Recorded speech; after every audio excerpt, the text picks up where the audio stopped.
How to change light mode on ChatGPT. Hi everyone, welcome back to a new video on Quick Guide. In today's video, I'll be showing you how you can change your light mode on ChatGPT. Now, if you're tired of seeing this mode on your ChatGPT and wants to change it but you're unable, then you have come to the right place. In this video, I'll be showing you the exact process for it. So follow all the steps and watch this video till the end. Now open any web browser and type chat.openai.com and type in your credentials and get logged into your ChatGPT account. Now in order to change your light mode, you have to simply tap on the three dots at the bottom left of your screen, and there you have to tap on settings option, and then a pop-up menu will appear on your screen where you will be able to see this theme option. Now you have to tap on this drop-down menu next to your theme option, and there you will find three options. Now choose one of these options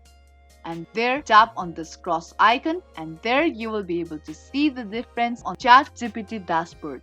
Now that's how easily you can change your light mode on ChatGPT. Hope this video helped you out. If it did, then make sure to like and share this video and also subscribe to our channel. Now that's gonna be all for this video, and I will be back with more videos like this.